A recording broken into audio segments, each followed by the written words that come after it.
Have you ever seen a rich kid lose their mind over something ridiculous? Like a full-blown meltdown that made everyone else stop and stare? Today we're diving into the most unhinged, hilarious, and jaw-dropping rich kid tantrums people have ever witnessed. Story 1. Oh, this one right here? This is pre-wedding delusion colliding with adult bank accounts. Like, the moment someone realizes their friends have budgets, not trust funds. So picture the group chat lighting up.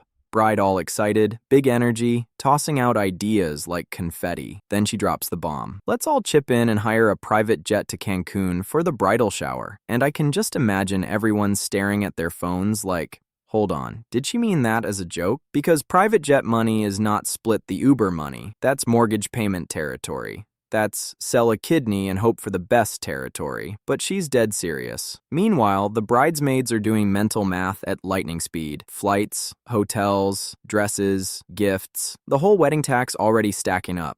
And they respond the most reasonable way possible. We love you, but absolutely not. Respectful, calm, adult. And that's when the emotional storm rolls in. Not screaming, not crying, just radio silence. Ghosted for a whole week like she unplugged from reality because her luxury fantasy got vetoed by basic economics. Then finally, she pops back up with that classic face-saving line, "It's whatever." Oh, you know it was not whatever. But the real MVP here? That maid of honor. Because every group needs one grounded friend who can pull someone aside and go, "Listen, we love you, but we are not chartering a jet like we're the Kardashians." Story 2. This is precision-engineered entitlement, like Formula One levels of ridiculous, which is extra funny coming from a racing family. So picture me in your shoes, scholarship kid, probably calculating textbook costs in your head, and this girl strolls up all casual, ready to share her trauma. No shame, no irony, just full sincerity like she's about to confess something deeply unfair. She goes, dead serious, "I screamed at my parents and told them they obviously didn't love me." And I'm already bracing. Thinking, okay, what happened? Did they forget her birthday? Cancel a trip? Something actually rough? Nope, they bought her a drum kit. A very nice drum kit. A 4,999-pound drum kit. And her problem, the injustice, the betrayal, the emotional devastation, was that it wasn't 5,000 pounds. Not even 5 grand. I can just imagine you standing there blinking slowly, brain buffering, trying to locate the missing logic, like it fell under the couch. Because at 13 or 14, most of us would have been thrilled to get drumsticks and a practice pad. She got a professional level instrument and reacted like they handed her a kazoo from the dollar store. And the wildest part, the detail that really seals it, is that she told you this expecting sympathy. Like you were supposed to nod and go, yeah, that's messed up. They really shorted you that last pound. Story 3. This is not one story. This is a docuseries, like Rich Kids Unsupervised Edition. Every paragraph just kept escalating, and I'm sitting here going, ain't no way, oh wait, yes way. So, boom, first one, head cheerleader, coasting through school on pure family name fumes, gets a sports car for her 16th, immediately wrecks it, totaled, metal confetti, but she's fine. Thank God. Normal people reaction would be relief, gratitude, maybe a little humility. Nah. Next day, she walks into class sobbing. And I mean dramatic, shoulder shaking, mascara running, because her parents made her drive the Lexus. The Lexus. I remember just staring like, girl, that's not punishment. That's the car my parents dreamed about for 20 years. You're acting like they sentenced you to ride a donkey to school. I was low-key waiting for her to throw herself on the tile and start kicking her legs like, this is abuse. Full toddler meltdown energy. Then the party story? Whew. People always say poor kids are the wild ones. Nah. Rich kids got funding. Unlimited budget, zero supervision, parents sipping wine somewhere in Tuscany, pretending the nanny is handling it. So, this dude throws a party, and it turns into straight chaos. Window smashed. Couch in the pool. Somebody, and I still can't believe this, took a dump in the fountain. That's not partying. That's feral behavior. And when the cops show up and the consequences roll in, you think he'd be scared, embarrassed, humbled, something. Nope. Man was mad. He could only have the next party in the guest house. The guest house. I'm over here thinking, Sir, some of us don't even have a guest towel. Then that last part, the castle friend. That one hit different because she's normal, cool, grounded, but the environment around her is just casually unhinged. Mom forgets a necklace in France and sends an assistant to fly back to get it from the US. Like, that's a DoorDash order. And the crystal horse statue? $20,000. Didn't like it. So it just sat in the garage under a sheet for 3 years. Like a haunted museum exhibit. But the line that finished me, the absolute knockout punch, was y'all accidentally discovering a whole extra bathroom.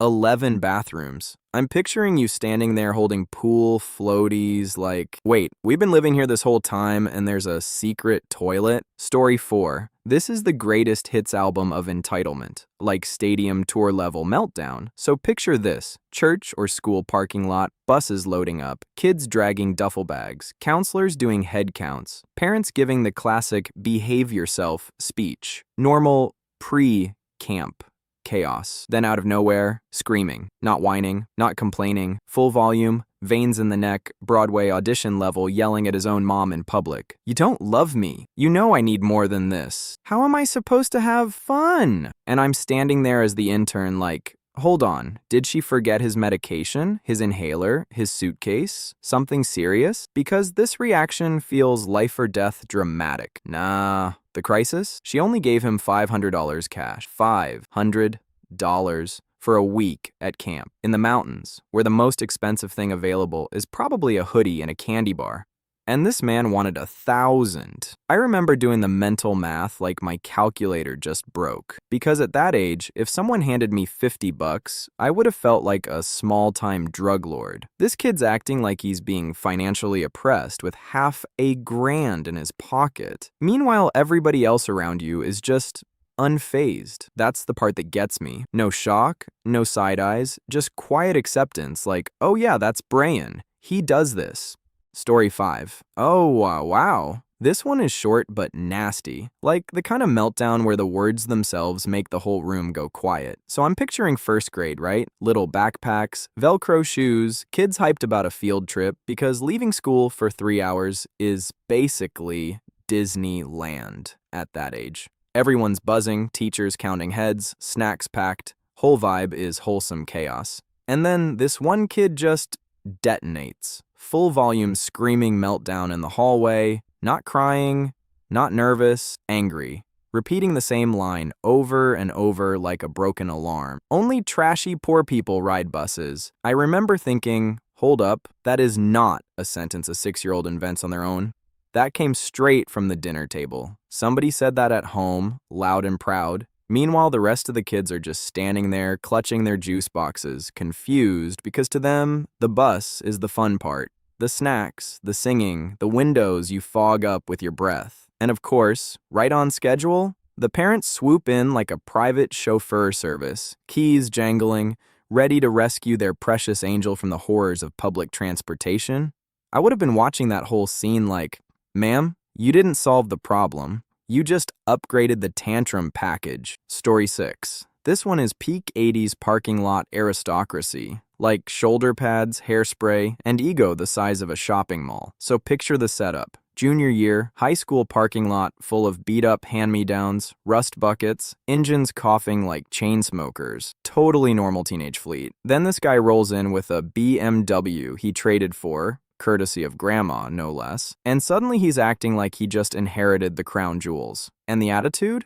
He doesn't just park. He exiles his car to a distant corner like it needs diplomatic immunity, tells everyone straight-faced that your crappy cars are too dangerous to be trusted around his luxury vehicle. I can just imagine the collective eye roll echoing across the asphalt. So naturally, one day while he's at tennis practice, the whole squad decides to deliver a masterclass in harmless pettiness. Every single clunker in the lot migrates over and parks around his BMW, like a protective herd of buffalo. Tight formation, silent protest. No damage, no touching, just presence. Beautiful. Next morning, summons to the principal's office. Daddy is called in, alarmed that the sacred chariot was surrounded by commoners. Suddenly, everyone's in detention for the crime of parking legally. I would have walked out of that office thinking, Man, if proximity to old cars is dangerous, wait till life introduces you to real problems. Story 7. So picture this. Classic private school dynamic. One kid's the golden child, polished, praised, probably got her own monogram on the lunchbox. The other one, the scapegoat, hand-me-down notebooks, tired backpack, living proof that favoritism is a contact sport. Everybody could see it, even if nobody said it out loud. Then one day, boom, report cards come back. Teacher hands golden child an A- on an essay. Not a C, not a failure, an A-. And this girl just snaps. I'm talking full feral moment. Jumps up and bites the teacher. 8th grade. Whole classroom frozen like somebody hit pause on reality. I remember thinking, there is no way I just watched a human being get chomped over punctuation. But then, after the chaos, after she finally calms down, breathing all shaky, she looks straight at her sister and drops that line. You don't understand. If I'm not perfect for them, they're gonna treat me like they already treat you. And suddenly the room gets real quiet, because now it's not about grades. It's not about the bite. It's about fear. Story 8. Oh, this one is white-collar toddler energy. Not screaming, not crying, just straight-up corporate spin control at age 16. So picture the scene.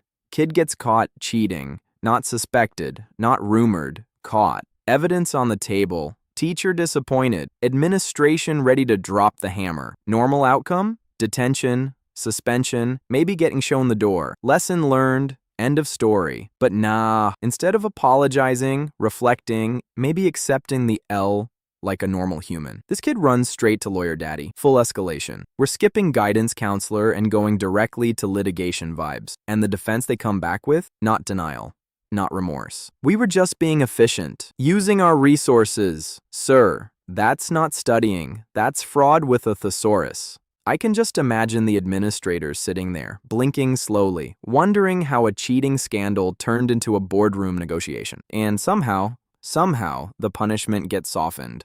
Not expelled, just a 0 on the assignment. Then, magically, not long after, the school receives a very generous donation from the family. Auction item, big smiles, handshake photos, everyone pretending the timing is purely coincidental. Story 9. This is scoreboard humiliation so bad they rewrote the paperwork. Like, not just losing so hard the adults hit the emergency exit button. So picture the setup. Your school with the reputation of being the easy win. The team everyone schedules when they want a confidence boost. Meanwhile, the richer schools roll in with matching warm-ups, shiny gear, parents on the sidelines acting like scouts are watching. Whole vibe is smug from kickoff. And then, bam, 5 goals in the first half. Not squeaking by, not lucky bounces. Straight demolition. You can almost feel the panic spreading across their bench like a slow leak. Coaches whispering, parents getting quiet.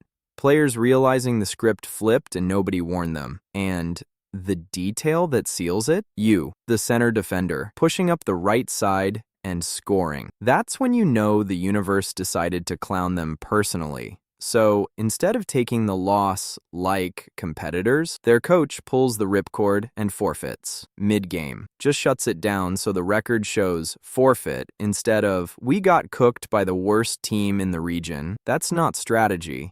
That's reputation, damage, control. And that nose you broke a few years later? Yeah, that sounds like the sequel. Story 10. Oh, this one is instant karma with a side of courtroom drama. Entitlement met reality, and reality said, surprise ma'am, that's not Chanel. So picture the setup. This little girl who just could not let anybody else have something cute without claiming it. Pink pen, hers now. Pink eraser, gone. Pink, anything within arm's reach. She's treating the world like a free sample table. No asking, no hesitation, just grab-and-go confidence like the laws of ownership didn't apply to her. Then one day, on the bus, she spots a pink spray bottle sitting in the teacher's purse. Teacher's commuting early, minding her business, probably half awake, and this kid decides, ooh, perfume! Spray, right on the neck. And instantly, regret, because that wasn't perfume, that was pepper spray. Man, the scream that followed must have sounded like a fire alarm with feelings. Full 20-minute ride of wailing, eyes burning, chaos unfolding, while everyone else on the bus is realizing in real time that curiosity just got maced.